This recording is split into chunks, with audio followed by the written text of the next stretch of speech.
Só agora que eu achei que eu desliguei que ligou. Ah, não, isso. Eu só posso Foi de rosa. usar, eu só posso usar rena. Eu E não ela fica consegui dessa cor? usar com terror jeans. Vai lá. Tá lindo, né, Bela? Aqui não tá dando reflexo, viu? Deu? A bola do fogo lá no vidro. Dá cá. Rápido, né, lá, ó. Não, é questão de poucos minutos. Carinha, ó. Tá feliz? Muito feliz, meu filho, com a presença das pessoas tão queridas aqui conosco, né? Viu? Você me trouxe belo presente, bela surpresa. Mas é incrível esse sol, né? Né, Zé? O dia que tá sem aquelas rajadas de todas as cores, né? Ontem não tá com muito, Amarelo. Você viu aquela lua maior?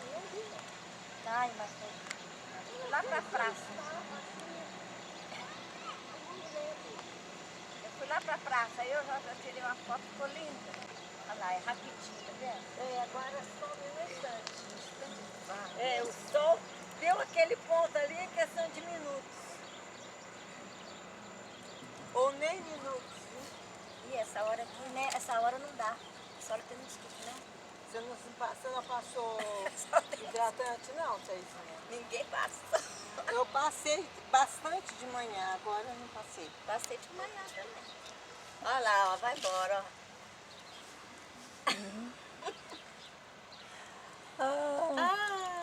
Faz pose. É, Dá um sorriso com o gato.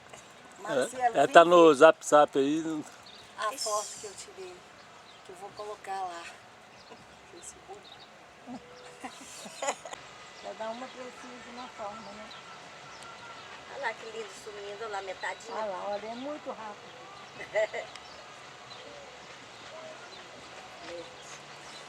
Ela conseguiu tirar. Consegui, acho que ficou bom. Tira essa metade. Ah, Marcelo, eu tô precisando. Eu ligo lá na Amabilis, não atende o telefone. e é mesmo. Ela ligou, né? Pois é, agora eu liguei já diversas vezes hoje. E a menina que lá telefone ai. Tá gostando aí da viagem?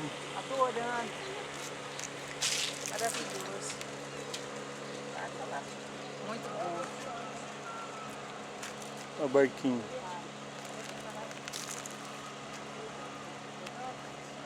Lindo demais aqui.